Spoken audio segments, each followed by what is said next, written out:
Hi, I'm Lola Fayokun and I'm a climate justice campaigner. The climate work I'm currently involved in is primarily the climate strikes. So I got involved in the youth climate strike movement in 2019 when I attended my first protest in London.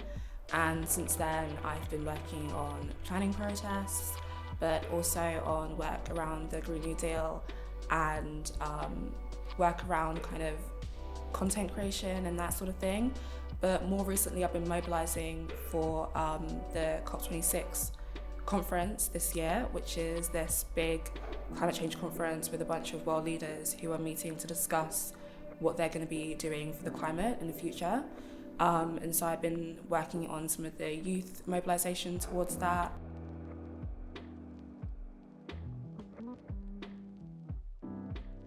There are a lot of ways that young people can get involved in climate activism at the moment. One of the key events this year is COP26, and so there are a lot of people mobilising around that. For young people, there's the Conference of Youth, which is a strange name for what's essentially the young version of COP. So that happens before the COP, and there's a bunch of young people who are working on designing the program and making sure it's inclusive, people across the world, so people can definitely get involved in that. That's COP16.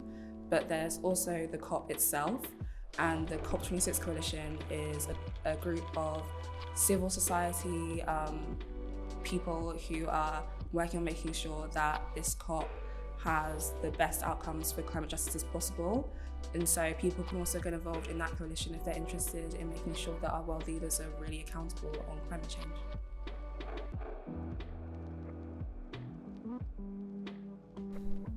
So I would tell young climate activists in the UK to make sure that they understand the skills that they have to offer, and don't let people box them into a corner, or tell them that what they have to offer or what they're asking for is unreasonable or ridiculous. I think that it's important that as young people we understand that the future we're going to inherit is one that's being built right now, and unless we take the action to ensure that that future is one that is actually that we're actually going to be able to step into, it's not going to exist for us.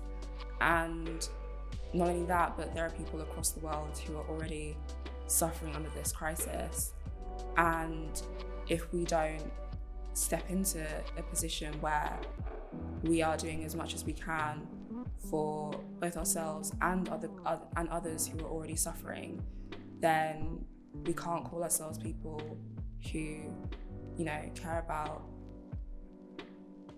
others, about a planet, about people, about any of the living species that inhabit it.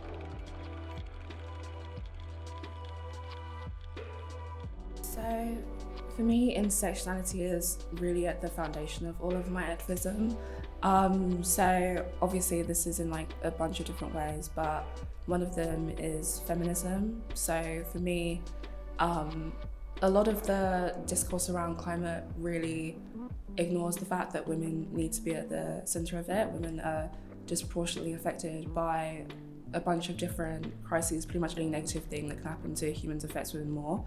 And so as we're going into a time where we're seeing more natural disasters which disproportionately are affecting women, changes to our economy and our society, we need to ensure that women are at the heart of that, and that we're recentering our economy to focus on care and a lot of the work that women have disproportionately done, and so hasn't been as valued, and actually turning away from this society of extraction and exploitation that we currently have.